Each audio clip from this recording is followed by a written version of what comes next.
Hi friends, welcome to ASK updates. ఇవాళ new update ఏంటంటే ఎస్బీఐలో అప్రెంటిస్ జాబ్స్ పడ్డాయండి.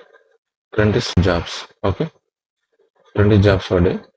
ఇది వివరాల్లోకి వెళ్తే ఈ అప్రెంటిస్ జాబ్స్ అనేది 19/5/2026 నుంచి 8/6/2026 వరకు ఉన్నాయండి. అప్లై చేసుకోవచ్చు. సో జూన్ 8 వరకు అప్లై చేసుకోవచ్చు. ఓకే, ఏ స్టేట్ వైజ్ ఏ స్టేట్లో ఎన్ని ఉన్నాయనేది. సపోజ్ తెలుగు రాష్ట్రాలలో చూసుకుంటే ఆంధ్రప్రదేశ్లో ఎస్సీ కేటగిరీ వైజ్ ఇవన్నీ చూసుకుంటే టోటల్ 709 అప్రెంటిస్ ఉన్నాయండి. నెక్స్ట్ తెలంగాణ చూసుకుంటే తెలంగాణ స్టేట్లో సో మొత్తం టోటల్ 491 అప్రెంటిస్ జాబ్స్ ఉన్నాయండి. సో తెలంగాణ వాళ్ళు 491, ఏపీ వాళ్ళు 709. ఓకే, మిగతా స్టేట్స్ చూసుకోండి ఒకసారి. సో ఇది మెయిన్గా దీని డీటెయిల్స్లో వస్తే ఈడబ్ల్యూఎస్ అనేది రిజర్వేషన్ కూడా ఉంది. ఓకేనా, ఇది ఓన్లీ ఆన్లైన్ అప్లికేషన్, ఆఫ్లైన్ లేదు. సో ఎక్కడెక్కడ డిస్ట్రిక్ట్ వైజ్ ట్రైనింగ్ సీట్స్ ఎన్ని ఉన్నాయి? ఇప్పుడు ఆంధ్రప్రదేశ్లో చూసుకుంటే ట్రైనింగ్ సీట్స్ అంటే ఈ ఏరియాలో ఉన్న బ్యాంకులు పనిచేయాలి. ఓకే, ఒక్కొక్క డిస్ట్రిక్ట్ వైజ్ ఎన్ని వేకెన్సీస్ ఉన్నాయని ఇక్కడ ఉన్నాయి, చూసుకుంటే సరే. ఆంధ్రప్రదేశ్ వాళ్ళు ఇలా. నెక్స్ట్ తెలంగాణలో సంగారెడ్డిలో 22, మేడ్చల్ మల్కాజ్గిరి 12, హైదరాబాద్ 10, మెదక్ ఇట్లా డిస్ట్రిక్ట్ వైజ్ ఉన్నాయండి. సూర్యాపేటలో 53 ఉన్నాయి. సో మహబూబ్నగర్లో 50 ఉన్నాయి. సో ఇలా చూసుకోండి మీరు డిస్ట్రిక్ట్ వైజ్ ఎన్ని ఉన్నాయనేది అప్రెంటిస్. సో నెక్స్ట్ ఏజ్ విషయానికి వస్తే 28 ఇయర్స్ మ్యాక్సిమం ఏజ్ అండి. మినిమం ఏజ్ 20 ఇయర్స్ ఉండాలి ఈ అప్రెంటిస్లో జాయిన్ అయినది. ఓకే, ఇది ఓన్లీ అప్రెంటిస్ అండి. అప్రెంటిస్ అంటే temporary post. Okay, so age relaxation as per norms కూడా ఉంది. సో పర్సన్స్ విత్ రిజర్వేషన్స్ కూడా సపరేట్ వేకెన్సీస్ ఉన్నాయి. ఓకే, రిజర్వేషన్ కామన్ అది. నెక్స్ట్ విజువల్ ఎంపైర్స్ ఈ సర్టన్ రూల్స్ ఇచ్చారు, అదొకసారి చూసుకోండి. హియరింగ్ ఎంపైర్డ్ ఉంది, లోకోమోటర్ డిసబిలిటీ ఉందండి. ఓకే, మిగతాది ఇంకా గైడ్లైన్స్ చూసుకోండి.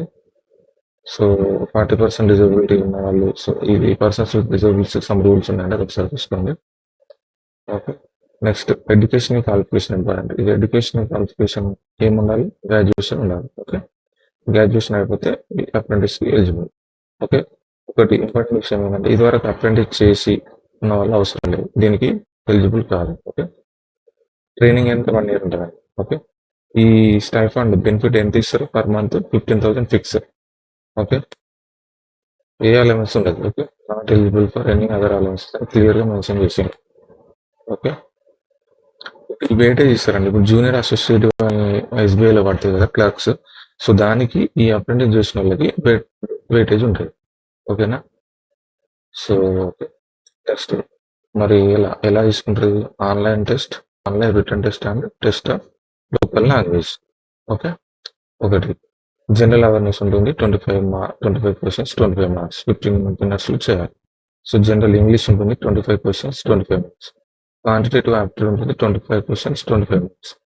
రీజనింగ్ అండ్ అబిలిటీ ఉంటుంది, కంప్యూటర్ యాప్టిట్యూడ్ ఇంక్లూడ్ ఉంటుంది, 25 క్వశ్చన్స్, 25 మార్క్స్. టోటల్ 100 క్వశ్చన్స్కి 100 మార్క్స్ ఉంటుంది. ఓకే, ఎగ్జామ్ సెంటర్స్ ఇలా ఉన్నాయండి, చూసుకోండి. నెక్స్ట్ ఎగ్జామ్ ఇప్పుడు ఆంధ్రప్రదేశ్ వాళ్ళకి ఇంగ్లీష్లో ఉంటుంది, హిందీ, తెలుగు, ఉర్దూలో ఉంటుంది. ఓకే, తెలంగాణ కూడా సేమ్. తెలంగాణలో ఇంగ్లీష్, హిందీ, తెలుగు, ఉర్దూ ఈ లాంగ్వేజ్లో ఎగ్జామ్ ఉంటుంది, ఎగ్జామ్ పేపర్. సో ఇక్కడ ఆన్లైన్ ఎగ్జామినేషన్ సెంటర్స్ ఉంటాయి. ఓకే, ఆంధ్రప్రదేశ్లో చీరాల, గుంటూరు, విజయవాడ ఇలా తెలుగు స్టేట్స్ ఉన్నాయి. సో తెలంగాణలో కూడా హైదరాబాద్ ఇచ్చారు, కరీంనగర్, ఖమ్మం, వరంగల్ ఇచ్చారు. ఇవి చూసుకోండి. Next test of language, local language ఉంటుందండి. ఈ లాంగ్వేజ్ ఏంటంటే 12th స్టాండర్డ్ ఒకవేళ ఆ లోకల్ లాంగ్వేజ్ చదివితే అవసరం లేదు, లేకపోతే వేరే వాళ్ళకి టెస్ట్ పెడతారు. తర్వాత మెడికల్ ఎగ్జామ్ ఉంటుంది, మెడికల్ ఎగ్జామ్ ఉంటుంది, అది క్వాలిఫై అయిన వాళ్ళకి final selection, verification and qualifying test ఉంది. ఇక్కడ జాబ్ ప్రొఫైల్ చూడండి. Apprentice, this is not an employment in the bank, not the same is contract employment. Okay, please note that the candidate engaged as apprentice will not be treated as employee. Okay అండి, ఇది permanent post కాదని వీళ్ళు చెప్తున్నారు. Okay, just apprentice అంటే only 12 months మీకు 15,000 ఇస్తారు, అప్పటి వరకు వర్క్ చేయాలి. సో జనరల్ ఓబీసీ ఈడబ్ల్యూఎస్ వాళ్ళకి 300 ఫీజు ఉంటుందండి online fee. SC ST PW క్యాండిడేట్లకు నీళ్ళు ఏం లేదు. ఓకే. సో జనరల్ ఇన్ఫర్మేషన్ ఉంటుందండి, ఇవన్నీ చూసుకోవాలి యాజ్ పర్ రూల్స్ ఆఫ్ ప్రకారం. So ex service man disabled service man shall be engaged as apprentice and there is no reservation or ex service man disabled ex service man ఇతర చేసిన వాళ్ళు చేయకూడదు ఒకటి computers. So okay, next rules ఉన్నాయి ఒకసారి చూసుకోండి total.